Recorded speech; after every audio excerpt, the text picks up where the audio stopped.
যদি লাইফে কখনো তোমাকে কেউ ঠকায়, তোমাকে কেউ চিটারি করে, বাটপারি করে, আমি তোমাকে 3টা অ্যাডভাইস দিব। যদি মনে রাখতে পারো, জীবনে কারো ঠকানো মনে হবে না ইনশাআল্লাহ।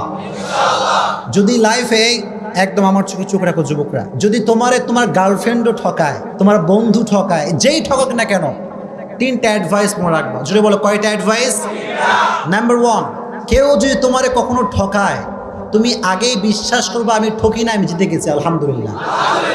কারণ মানুষ যে মানুষকে ঠকায়, এর সবচেয়ে বড় মাধ্যম হচ্ছে মিথ্যে কথা, মিথ্যে আশ্বাস, মিথ্যে ছলনাময় ভালোবাসা। ছাকা খাইয়া যুবক বেকা হয়ে যায়, হ্যাঁ দিন যৌবন কিচ্ছু আর ভালো লাগে না। তো এই যে মানুষ তোমাকে ছ্যাঁকা দেয়, কষ্ট দেয়, প্রতারণা করে, এটা মিথ্যের মাধ্যমে মানুষ বেশি করে। হাদিস শোনেন, একবার রসুল করিম সাল্লাল্লাহু আলাইহি ওয়াসাল্লামকে একজন সাহাবী বলল, ইয়া রাসূলুল্লাহ, আপনার উম্মত কি জেনা করতে পারে? রসুল বললেন যে হ্যাঁ, মিস্টেকলি করে ফেলতে পারে, এই গুনাহটা হয়ে যেতে পারে। ইয়া রাসূলুল্লাহ, আপনার উম্মত কি সুদ খেতে পারে? রসুল বললেন হ্যাঁ, মিস্টেকলি খেতে পারে, ভুল করে গুনাহটা করতেও পারে। কিন্তু রসুল বললেন দেখো, আমার উম্মত একটা গুনাহ কখনো করতে পারে না। একটা গুনাহ যদি কোনো উম্মত করে, সেই উম্মত আমার উম্মত থাকবে না। সেটা কি?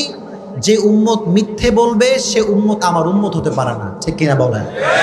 তো যে আপনার সে বাটপারি করছে, সে নবীজির উম্মত থেকে বের হয়ে গিয়েছে। আর আপনি যদি ধৈর্য ধারণ করতে পারেন, আল্লাহর উপর তাওয়াক্কুল করতে পারেন, ইন্নামা ইউওয়াফাস সাবিরুনা আজরাহুম বিগাইরি হিসাব, যে ব্যক্তি সর্ব অবস্থায় ধৈর্য ধারণ করবে, কিয়ামতের কঠিন ময়দানে আল্লাহ তাআলা তাকে বলবেন তুমি দাঁড়াও। সব মজমা বসা, হঠাৎ করে আল্লাহ বলছে তোমরা কয়েকজন দাঁড়াও।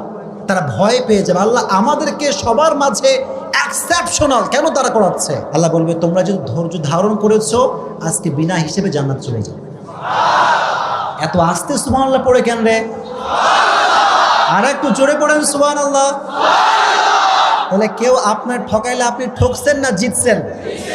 Number 1 advice. নাম্বার 2 অ্যাডভাইস হচ্ছে, যখনই ঠকবেন, কষ্ট পাবেন, আগেই পড়বেন আলহামদুলিল্লাহ।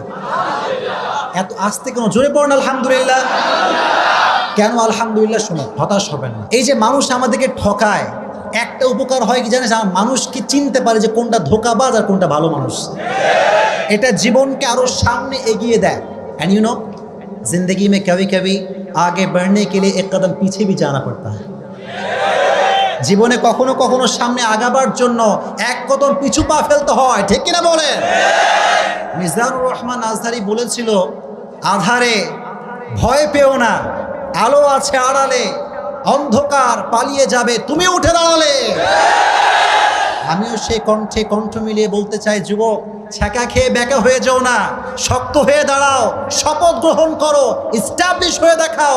আর যে মানুষ তোমাকে ধোঁকা দিচ্ছে, আগামীকাল সে আফসোস করতে করতে মরবে। এই জন্য যখন কেউ চিট করবে, পড়বা আলহামদুলিল্লাহ, পারা যাবে ইনশাআল্লাহ। অ্যান্ড লাস্ট অ্যাডভাইস, এটা বলে আমি আলোচনায় ফিরে যাব ইনশাআল্লাহ।